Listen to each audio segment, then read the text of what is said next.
Halo guys, balik lagi bersama Bang Theo di sini. Kali ini Bang Theo akan melanjutkan cerita Against the Sky Supreme. Buat kalian yang penasaran, langsung saja ya simak video kali ini. Langkah Dewa Hongmeng. Dalam kehampaan, Tanyun menghilang dalam sekejap dan muncul 260 kaki jauhnya pada saat berikutnya. Sebelum saya dipromosikan ke tahap ke-8, saya bisa melangkah 200 kaki dalam sekejap, tapi sekarang menjadi 260 kaki. Ya, kecepatannya telah meningkat lebih dari 30%. Tanyun tersenyum puas. Pedang terbang di belakangnya berubah menjadi aliran cahaya. Kemudian Tanyun terbang menuju Gunung Peri Changling ribuan mil jauhnya. Dalam peningkatan ranah Tanyun, kecepatan terbangnya meningkat dari 120.000 li per hari menjadi 150.000 li per hari. Dalam perjalanan ke Gunung Abadi Changling, Tanyun melakukan perjalanan khusus di Lautan Awan. Karena kecepatannya yang cepat, Lautan Awan seperti terbelah oleh pedangnya. Pada saat yang sama, Tanyun melepaskan indera spiritual yang sebanding dengan tingkat pertama dari alam pemurnian jiwa, menutupi Lautan Awan dengan radius 380 mil. Tanyun waspada dan memeriksa apakah ada yang mengikutinya. Semakin banyak musuh, jadi dia harus waspada. Alasan mengapa Tanyun melakukan perjalanan di Lautan Awan adalah untuk berjaga-jaga terhadap seseorang yang menggunakan jimat tembus pandang. Tanyun dengan hati-hati mengamati aliran setiap awan putih. Seperti aku terlalu khawatir, Tanyun menghela napas lega. Tiba-tiba alisnya menegang dan jantungnya terpana. Seseorang dengan kecepatan yang sangat cepat. Tanyun melalui indera spiritualnya jelas tidak menemukan seseorang pun di Lautan Awan yang tenang 300 mil dari belakangnya. Tetapi Lautan Awan dengan cepat melengkung ke samping. Tanyun melihat awan melengkung dari kedua sisi, dan dia menyimpulkan bahwa musuh yang tidak terlihat sedang mengendalikan perahu roh. 380 mil, 360 mil, 300 mil. Tanyun tidak menoleh ke belakang, dan di saat terbang Tanyun memeriksa kecepatan orang-orang yang datang melalui indera spiritualnya. Berdasarkan wawasan Tanyun, dia menilai dari kecepatan terbang seseorang yang datang, setidaknya kekuatannya di ranah pemurnian jiwa tingkat ke-5. Apakah kamu Pangxi Yuan atau Luwu? Hari ini aku harus membuatmu mati. Tanyun masih terlihat nyaman ketika diam-diam berpikir. Jiangxia menggunakan jimat tembus pandang dan terbang dengan pedang, mengunci Tanyun dengan indera spiritualnya yang kuat. Pada saat ini, dia sangat bersemangat.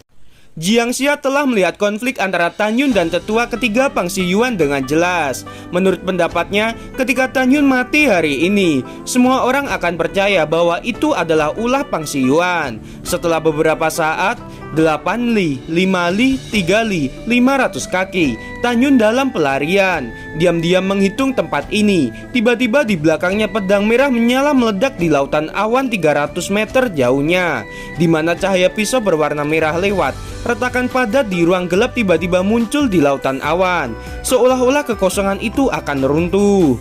Tanyun, aku sudah lama menunggumu. Pada saat yang sama, cahaya pedang yang kejam menebas ke arah Tanyun.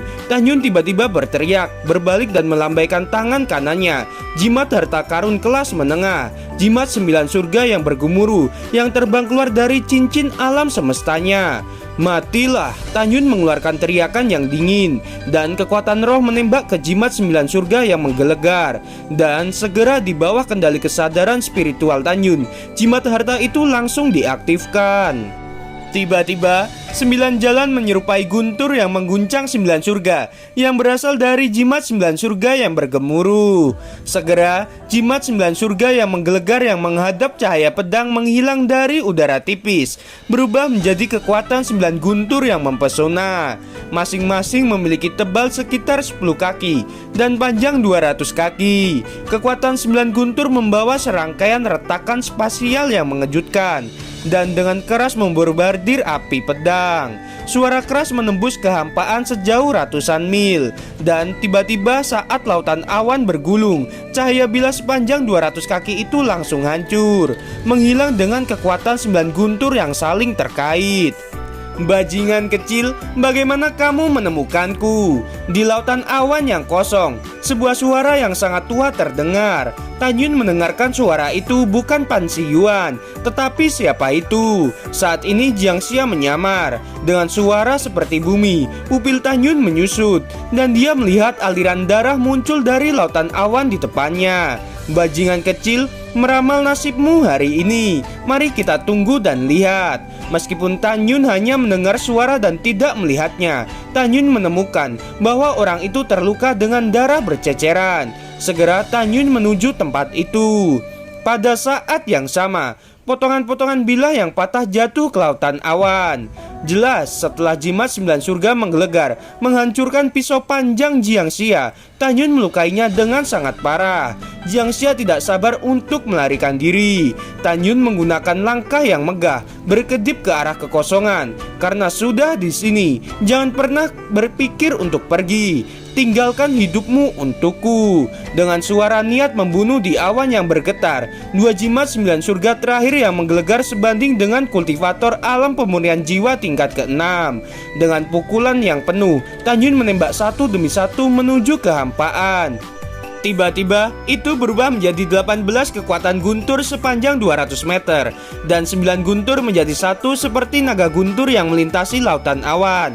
Tidak, jeritan tiba-tiba terdengar. Tan Yun memalingkan mukanya, tetapi saat dia melihat kekuatan guntur pertama membombardir di lautan awan, sesosok manusia berlumuran darah dengan kehilangan lengan kanannya keluar. "Tan Yun, jangan bunuh aku." Jiang Xia memandang Tan Yun dengan putus asa dan meraung. "Aku punya rahasia besar untuk memberitahumu. Ternyata kamu anjing dari Lubu." Tan Yun menyeringai dan berkata, "Bawa rahasiamu ke neraka. Pergilah ke neraka." Duar, suara ledakan terdengar. Pada saat ini, kekuatan kedua dari 9 kekuatan guntur bersatu menjadi satu. Menelan Jiang Xia membuat kekosongan dalam jarak 10 mil darinya bergetar. Ketika kekosongan berangsur-angsur kembali tenang, hanya ada gumpalan darah di lautan awan. 3 jimat 9 naga yang menggelegar, seperti kultivator alam pemurnian jiwa tingkat ke-6, membunuh Jiang Xia di ranah pemurnian jiwa tingkat ke-5 dengan 3 serangan. Beberapa botol pil dan pedang terlihat berjatuhan di awan. Jelas, setelah cincin Qiang Kun Jiang Xia dihancurkan bersama dengan Jiang Xia, harta di dalamnya berserakan. Tan Yun menggunakan kekuatan spiritualnya, dan dalam sekejap botol pil dan senjata terbang ke arah Tan Yun. Tidak banyak batu spiritual, 100 batu spiritual tingkat atas, dan 230.000 batu spiritual kelas atas. Beberapa pisau panjang hanyalah senjata roh tingkat tinggi dengan atribut api. Diperkirakan Jiang Xia telah menggunakannya puluhan tahun. Tan Yun melihat pil itu, dan dia tidak menggunakannya sama sekali. "Lu, kamu adalah orang sialan. Untungnya aku waspada hari ini." Tan Yun mencibir, lalu berjalan menuju Gunung Abadi Changling. Setengah jam kemudian, Tan Yun menuju ke Gunung Peri Changling sampai di hutan bambu di sisi belakang gunung. Dengan pedang lepas landas, Tan Yun mendorong pintu dan memasuki halaman lainnya. Tan Yun langsung merasa senang dan berkata, "Penatua, kapan kamu datang ke gerbang dalam ini?" Di halaman lain, Seng Qingyu dan Seng Qingfeng duduk di meja batu. Kedua bersaudara itu mengerutkan kening mereka, seolah-olah mereka telah menghadapi sesuatu yang sulit. Tiba-tiba suara yang familiar terdengar, dan Seng Qingyu tiba-tiba menoleh ke belakang. Ketika dia melihat Tan Yun, air mata mengalir di matanya. "Anak baik, Pak Tua ini baru saja datang kemarin." Seng Qingyu bangkit dan memandangi Tan Yun dengan gemetar. Dia memegang Tan Yun dengan tangannya. Air mata membasahi bahu Tan Yun dan menangis kegirangan. "Anak baik, apa yang terjadi padamu di pintu dalam? Kakak memberitahuku, kamu tidak mengecewakanku dan kamu tidak mengecewakan Nona." Tan Yun menepuk punggung Seng Qingyu dengan ringan. Hidungnya sedikit masam. "Kakek Sen, jangan menangis. Aku tidak menangis. Aku hanya bahagia." Seng Qingyu melepaskan Tan Yun dan menyeka air mata dari sudut matanya. Matanya menunjukkan kerinduan. "Bagaimana kabar cucuku sekarang?" Cucu perempuan yang dimaksud adalah Mu Mengqi. Ketika Mu Mengqi memasuki pintu bagian dalam, dia menganggap Seng Qingyu sebagai kakeknya. Dapat dikatakan bahwa tanpa Seng Qingyu, tidak ada Mu Mengqi seperti sekarang ini. Lebih dari 10 tahun yang lalu, keluarga Mu Mengqi dihancurkan. Dan setelah dinasti suci Mu Feng dihancurkan, dia melarikan diri selama 5 tahun dan datang ke dinasti suci Huangfu. Dengan kagum pergi ke gerbang gunung Huangfu Shenzhong, berlutut di depan gerbang gunung selama 1 bulan penuh. Dan akhirnya bertemu dengan Shen Qingyu ketika dia keluar. Dan kemudian pengecualian di gerbang luar untuknya. Kakek Shen, lebih dari 4 bulan yang lalu, Xian memberitahu saya dan diperkirakan Mu Mengqi tidak akan pergi selama 1,5 tahun. Tan Yun berkata dengan jujur. Ya, Shen Qingyu mengangguk dan berkata dengan wajah tegas, "Bocah bau, aku bisa menyerahkan cucuku padamu. Kamu tidak boleh mengecewakannya." "Kakek Shen, percayakan saja cucumu padaku," kata Tan Yun sambil tersenyum. "Siapa yang tahu jika kamu akan dapat dipercaya dan tidak membuat masalah di luar." Shen Qingyu menatap Tan Yun. "Apakah aku orang seperti itu?" Tan Yun menyeringai lalu berjalan di sekitar Shen Qingyu. Membuang senyumnya berhenti di depan Shen Qingfeng dan bertanya, "Kakek Shen, aku punya sesuatu untuk dikatakan. Aku ingin bertanya padamu." Shen Qingfeng tertawa dan berkata, "Kamu memanggilku kakek kedua." Tan Yun tertegun dan berkata dengan marah, "Murid ini akan menikahi cucu perempuanmu di masa depan. Jadi saya juga harus memanggilmu kakek kedua. Bagaimana kalau saya menikahi cucu perempuanmu dan murid ini akan memanggilmu kakek nantinya? Ini yang kamu katakan. Jadi jangan menyesalinya di masa depan."